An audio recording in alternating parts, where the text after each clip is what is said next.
আসসালামু আলাইকুম। আজকে আমি তোমাদের মাঝে একটি সাজেশন নিয়ে এসেছি নিউমেরিক্যাল। এর আগে আমি অনেকগুলো সাজেশন দিয়েছি অনার্স তৃতীয় বর্ষের, তো ওগুলো অনেক ইম্পর্টেন্ট মানে কমন আসছে। তোমরা চাইলে প্রমাণ করতে পারো অ্যাবাস্টেক। এখানে রীতিমতো আমি এবারও কিছু সাজেশন নিয়ে এসেছি তোমাদের মাঝে, তো যেগুলো দিয়েছি সেগুলো অবশ্যই পড়তে হবে। আর মোট কথা হচ্ছে যেটা, আমি কিন্তু অত বেশি বেশি দেয়নি, কারণ আমি যেগুলো দিয়েছি সবগুলোই ভেরি ভেরি ইম্পর্টেন্ট। তোমরা যদি এগুলা ভালোভাবে অ্যানালাইজ করতে পারো, ভালো করে পড়তে পারো, ঠিক আছে, তাহলেই তোমরা গেইন করতে পারবা পরীক্ষার হলে কি। এবারে আমি তোমাদেরকে খ বিভাগের যতগুলো আছে তো খ বিভাগের আমি কয়েকটি দেখাচ্ছি। এই কয়টি পড়বা অবশ্যই, এই কয়টি পড়ে যদি তোমাদের সময় থাকে তাহলে পরেরগুলো পড়তে হবে। আরেকটি কথা না বললে নয়, তুমি যদি আমার চ্যানেল নতুন হয়ে থাকো তাহলে অবশ্যই সব সাজেশন পেতে অবশ্যই আমার চ্যানেলটি সাবস্ক্রাইব করবা, লাইক করবা, কমেন্ট করবা, কমেন্টে জানাবা এবং তোমার বন্ধুদের শেয়ার করে দেবে। আর আরও যদি তোমার সাজেশন লাগে তাহলে তো আমার ডিসক্রিপশনের বক্সে দেখবা যে আমার লিঙ্ক দেওয়া আছে, কতগুলো এই সব সাজেশনের লিঙ্ক দেওয়া আছে, ঠিক আছে। তো কথা না বাড়াই চলে যাই। খ বিভাগ, এফ(x) সমীকরণের একটি বাস্তবমূল নির্ণয়গত ভিত্তির পদ্ধতি আলোচনা করতে বলা হয়েছে। এই যে একটা, আর এই যে ইন্টারেকশন পদ্ধতি ব্যবহার করে এই যে এটা, ঠিক আছে। তাহলে 3 নাম্বার কি বলছে, নিউটন গ্রেগরি অগ্রগতির অর্ধক্ষেপ সূত্র প্রতিষ্ঠা করতে বলা হয়েছে, এই যেটা, ঠিক আছে। এগুলো সালে আসে, এগুলো কিন্তু খুব ইম্পর্টেন্ট। তারপর নেক্সট দেখি, এরপর আমরা দেখব যে এখানে 4 নাম্বার, ল্যাগ্রাঞ্জের আন্তঃপাতন সূত্র ব্যবহার করে নিচের ছক হতে y = f(x) এটা আকার নির্ণয় করো। তোমরা ছকটি দেখতে পাচ্ছ, এটা দেখে নাও, পারলে তোমরা স্কিপ করে স্ক্রিনশট করে নিয়ে নিবা। অবশ্যই পিভটিং কৌশল ব্যবহার করে গাউসের অপসারণ পদ্ধতিতে নিম্নের সময় জোট রয়েছে। এই যে তোমরা দেখবা, এটা কিন্তু ইম্পর্টেন্ট। সরি, এটা সালটা লিখতে ভুল হয়ে গেছে, মানে লেখার মনে ছিল না। পরে নেক্সট দেখি, এরপর দেখা যাচ্ছে যে 6, গাউস অপসারণ পদ্ধতি ব্যবহার করে এই যে এটা তোমাদের 13 এবং 27। আমি বেশি পড়তেছি না, সময় ভিডিও লম্বা করে কোনো লাভ নেই। নেক্সট পরে আমরা পেজে যাই। এইখানে দেখা যায় f(x) সমীকরণ মূলবিন্দু বের করার জন্য নিউটন র্যাফসন পদ্ধতি আলোচনা করতে বলা হয়েছে। এটা পড়তে হবে। ফসল পজিশন পদ্ধতিতে এটা সমীকরণ বাস্তব 2 স্থান পর্যন্ত নির্ণয় করতে হবে আমাদের। এটা অসময়াবধির জন্য এটা গাউস জর্ডান পদ্ধতি ব্যবহার করে এটা দেখবো কোথায় আছে, বিপরীত ম্যাট্রিক্স নির্ণয় করতে বলা হয়েছে এটা। আর নেক্সট বলা হয়েছে যোগাশ্রী সমীকরণ জোট সমাধানের জন্য গাউস অপারেটর পদ্ধতি আলোচনা করো।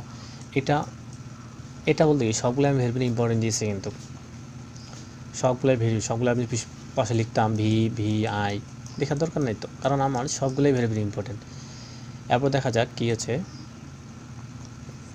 যে নিউটন র্যাফসন পদ্ধতি ব্যবহার করে এটা এবং 4 স্থান পর্যন্ত, 4 বলতে পারে, 2 বলতে পারে, কিন্তু এগুলার আবারও বলতেছি এগুলো কিন্তু নিয়ম ভালো করে ফলো করতে হবে।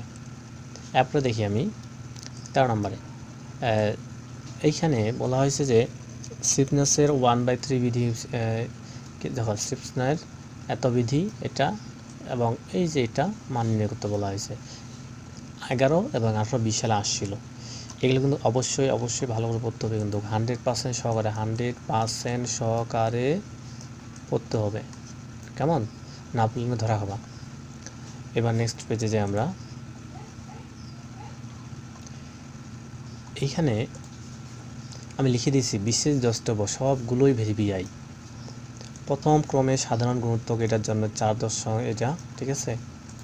এই যে প্রথম ক্রমের সাধারণ অন্তরক সমীকরণ সমাধানের জন্য 4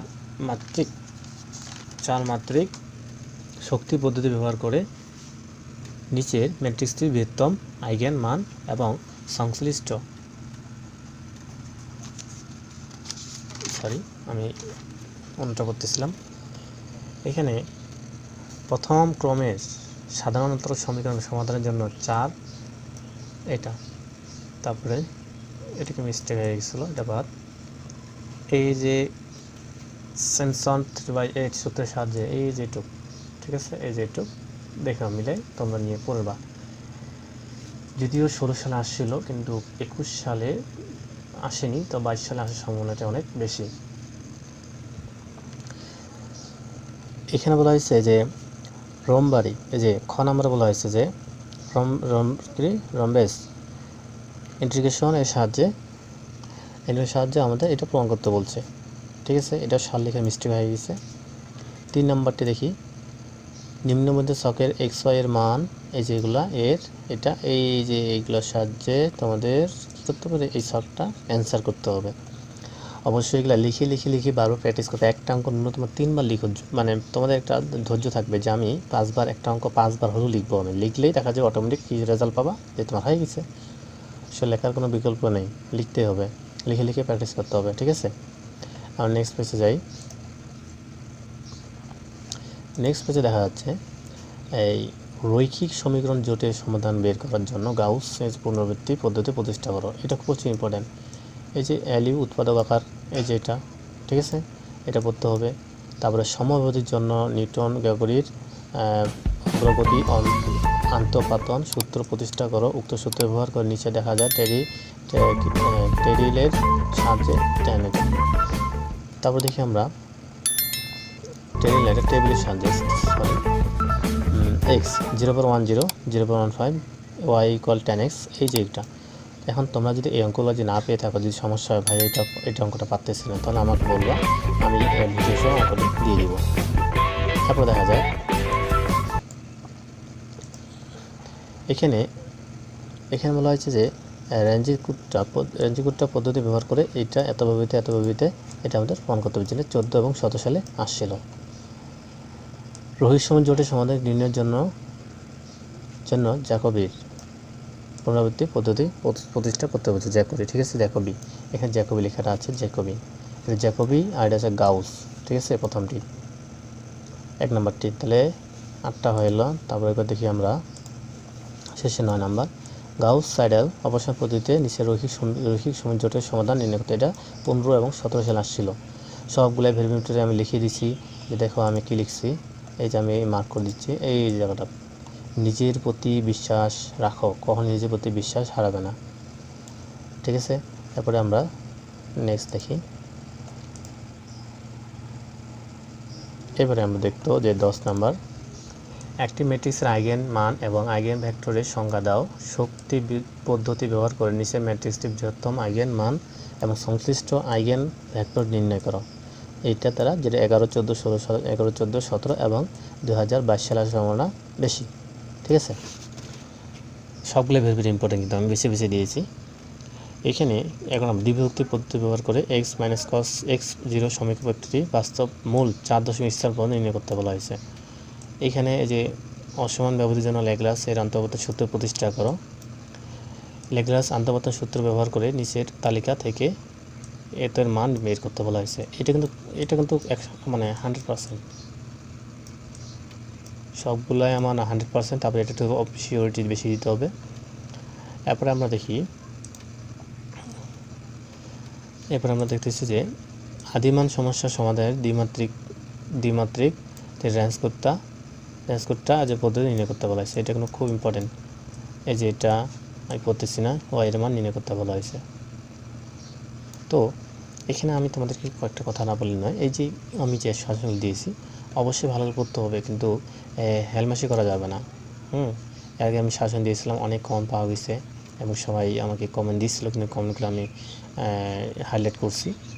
দেখি এবার শেষ পেজে আসি, একটু ওয়েট।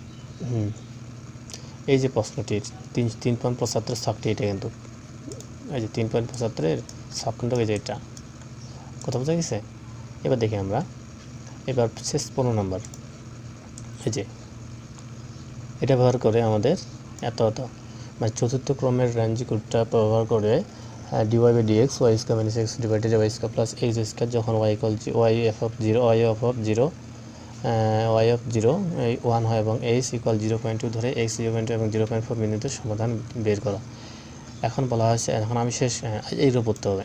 এখন শেষ কথা, তুমি যদি আমাদের দেওয়া গ বিভাগের 15টি, খ বিভাগের মাত্র 13টি, ঠিক আছে, একটু যদি ভালো করে পড়তে পারো, তার ইনশাআল্লাহ তোমাকে 5 ঠেকায় কি বিশেষ দ্রষ্টব্য, তুমি যদি কষ্ট করে এগুলো এগুলো কভার করতে পারো, যদি পারো তাহলে তুমি পাবা। কিন্তু আমার বিশ্বাস তুমি হাসি মুখে নিয়ে বাসায় আসবে, মন খারাপ হবে না। ঠিক আছে, তোমাদের বন্ধুর সাথে শেয়ার করে দাও ভিডিওটি। ঠিক আছে, তোমার পরীক্ষা ভালো হোক, দোয়া করি। ধন্যবাদ।